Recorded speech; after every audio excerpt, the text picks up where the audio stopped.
Hi friends, എൻ്റെ പുതിയ വീഡിയോയിലേക്ക് എല്ലാവർക്കും സ്വാഗതം.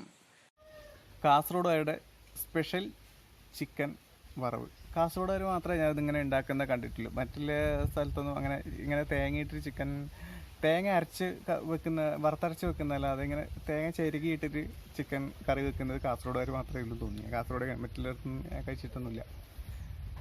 അപ്പം ഇപ്പം കാസർഗോഡുകാർക്ക് കല്യാണമായാലും, അതായത് ഈ സദ്യ ഉണ്ടാക്കുന്നത് സദ്യക്ക് മെയിനായിട്ട് എല്ലായിടത്തും ഈ ചിക്കൻ വറവ് ഉണ്ടാവും. മറ്റേ നെയ്ച്ചോറ് അങ്ങനെ ഒക്കെ ആണെങ്കിൽ ചിക്കൻ കറിയായിരിക്കും. അതായത് സദ്യ ആണെങ്കിൽ ഈ ചിക്കൻ വറവ് മസ്റ്റാണ്, എല്ലായിടത്തും ഉണ്ടാവും.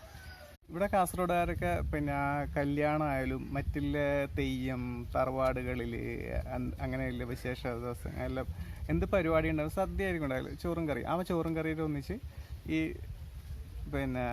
ചിക്കൻ വറവ് ഉണ്ടാവും, ചിക്കൻ ഉണ്ടാവും. അപ്പോൾ ചിക്കൻ വറവ് ഇതിൻ്റെ കൂടെ ഉണ്ടാവും. അപ്പോൾ അത് തേങ്ങയിട്ട് വെക്കുന്ന ഒരു ചിക്കൻ.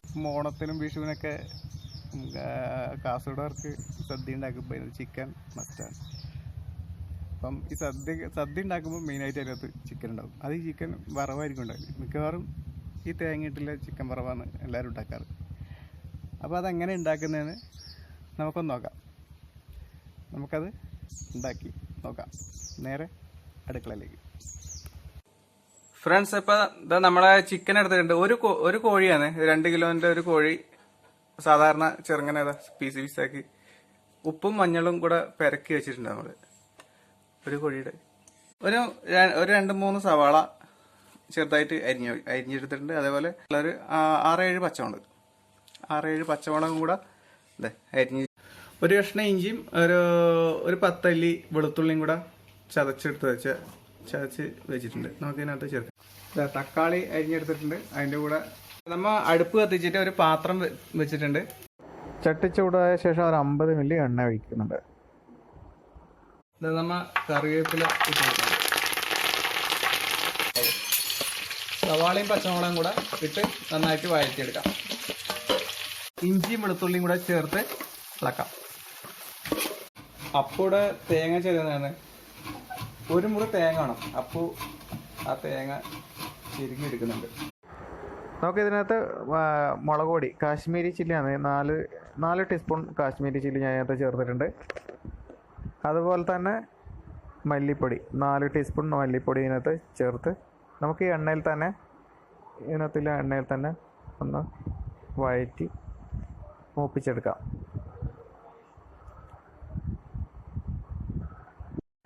ഇതുപോലെ തന്നെ നന്നായിട്ടൊന്ന് വഴറ്റണം.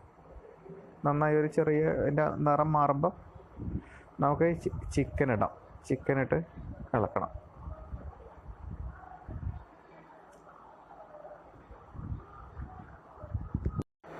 ഇനി ഇതിലേക്ക് അരിഞ്ഞു വെച്ച തക്കാളി ചേർക്കാം. എന്നിട്ട് തക്കാളിയും കൂടി ചേർത്ത് ഒന്ന് വഴറ്റാം. അതിനുശേഷം നമുക്ക് ചിക്കൻ ഇട്ട് ഇളക്കാം. ഇതിലേക്ക് ചിക്കൻ ഇട്ട് കൊടുക്കാം. ചിക്കനെല്ലാം ഇതിലേക്കിട്ട് നന്നായിട്ട് ഇളക്കിയെടുക്കാം. ചിക്കൻ നന്നായി എല്ലാം ഇളക്കി യോജിപ്പിച്ച ശേഷം നമുക്ക് ഈ ചിക്കനിൽ തന്നെ വെള്ളം ഉണ്ടാവുമല്ലോ, ആ വെള്ളത്തിൽ തന്നെ ഇതങ്ങ് വെന്തോളും. അപ്പോൾ ഇത് കുറച്ച് നേരം ഇങ്ങനെ അടച്ചു വെക്കാം. ആവശ്യത്തിന് ഉപ്പൊക്കെ ചേർത്ത് നമുക്ക് അടച്ചു വെക്കാം. ഒരു 5 മിനിറ്റ് ഇതങ്ങ് വേവിച്ചെടുക്കാം. ആ ചിക്കനകത്ത് തന്നെ നല്ലോണം ധാരാളം വെള്ളമുണ്ട്. ആ വെള്ളത്തിൽ തന്നെ അങ്ങ് വെന്തോളൂ. നമ്മളിതിനകത്ത് വെള്ളമൊന്നും ചേർത്തിട്ടൊന്നുമില്ല, അല്ലാതെ തന്നെ ഇതിനകത്ത് വെള്ളം. 5 മിനിറ്റ് കഴിഞ്ഞപ്പം 5 മിനിറ്റ് കഴിഞ്ഞ് നമുക്ക് തുറന്നു നോക്കി ഒന്നും കൂടെ ഇളക്കി അടിക്കും പിടിക്കാതെ നോക്കാം. ചിക്കൻ ഏകദേശം കുക്കായി. കുറച്ച് കുരുമുളക് കൂടെ ചേർക്കുന്നുണ്ട്. കുരുമുളക് പൊടി ഒരു ടീസ്പൂൺ അല്ല 1.5 ടീസ്പൂൺ കുരുമുളക് പൊടി ചേർക്കുന്നുണ്ട്. കാസർഗോഡുകാരെ ഒരു നാടൻ ചിക്കൻ കറിയാണ്. അപ്പം കാസർഗോഡുകാരൊക്കെ കുറച്ച് വാളംപുളിയും കൂടെ ഇതിനകത്ത് ചേർക്കുക. നമ്മളിത് കുറച്ച് ലേശം വാളംപുളി പിഴിഞ്ഞ് നമുക്ക് ഇതിനകത്ത് ചേർക്കുന്നുണ്ട്. കുറച്ച് ഒരു പുളിയുടെ ടേസ്റ്റും കൂടെ അതിനകത്ത് വരാൻ വേണ്ടി.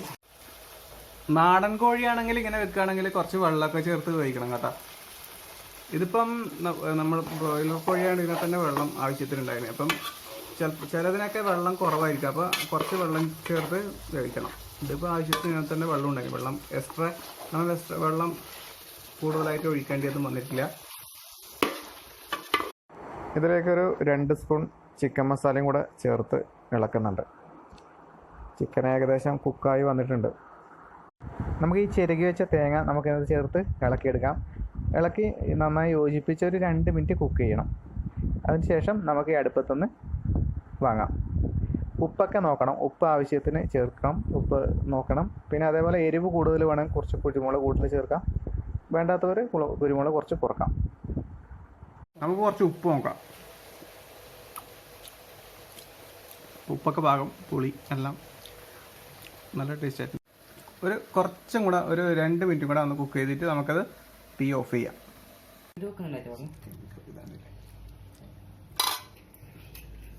എന്താ അടിപൊളി ചിക്കൻ വറവ്, ചിക്കൻ തോരൻ. ഫ്രണ്ട്സ്, നമ്മളെ കാസർഗോഡ് നാടൻ ചിക്കൻ വിഭവം ചിക്കൻ വറവ് റെഡി ആയിട്ടുണ്ട് കേട്ടോ. കണ്ടില്ലേ, നന്നായിട്ട് ഡെക്കറേഷൻ ചെയ്ത് വെച്ചിട്ടുണ്ട്. നമുക്കിതൊന്ന് കഴിക്കാം. നമുക്കതൊന്ന് രുചിച്ച് നോക്കാം. കുറച്ച്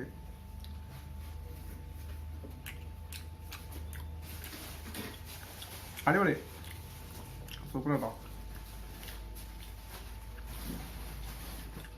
ഉപ്പും മുളകും ആ പുളിയും ആ തേങ്ങയുടെ ഇതും എല്ലാം കൂടെ നമ്മളത്തെ അടിപൊളി, എല്ലാം ടേസ്റ്റ് ചെയ്തേക്കും. എല്ലാവരും ട്രൈ ചെയ്യാം. അടിപൊളി. അപ്പു ചോറ് കഴിക്കുന്നുണ്ട്. എങ്ങനെയുണ്ട് അപ്പോൾ ചിക്കൻ കറി? നമ്മളെ കാസർഗോഡ് നാടൻ ചിക്കൻ വറവ് സൂപ്പറല്ലേ? അതാണ് ഫ്രണ്ട്സ്. അപ്പോൾ എല്ലാവരും ചിക്കൻ കറി ഉണ്ടാക്കി എല്ലാവരും ഭക്ഷണം കഴിക്കാൻ തുടങ്ങി, ഞാനും കഴിക്കാൻ തുടങ്ങി. എല്ലാവരും വീട്ടിൽ ട്രൈ ചെയ്യണം. നല്ല അടിപൊളി ടേസ്റ്റാണ്, നല്ല രുചിയാണ്. അപ്പോൾ ഇന്നത്തെ വീഡിയോ നിങ്ങൾക്ക് ഇഷ്ടപ്പെട്ടിട്ടുണ്ടെങ്കിൽ വീഡിയോ ലൈക്ക് ചെയ്യണം, ഷെയർ ചെയ്യണം, അഭിപ്രായ നിർദ്ദേശം കമൻറ്റ് ചെയ്യണം. പിന്നെ എൻ്റെ ചാനൽ ഇതുവരെ ആരും സബ്സ്ക്രൈബ് ചെയ്യാത്ത ചാനൽ സബ്സ്ക്രൈബ് ചെയ്യണം. ആ ബെൽ ബട്ടണും കൂടെ ഒന്ന് എനേബിൾ ചെയ്താൽ ഞാൻ ചെയ്യുന്ന പുതിയ വീഡിയോയൊക്കെ നിങ്ങൾക്ക് നോട്ടിഫിക്കേഷൻ ലഭിക്കും. അടുത്തൊരു വീഡിയോയുമായി വീണ്ടും കാണാം. നന്ദി, നമസ്കാരം, ബൈ.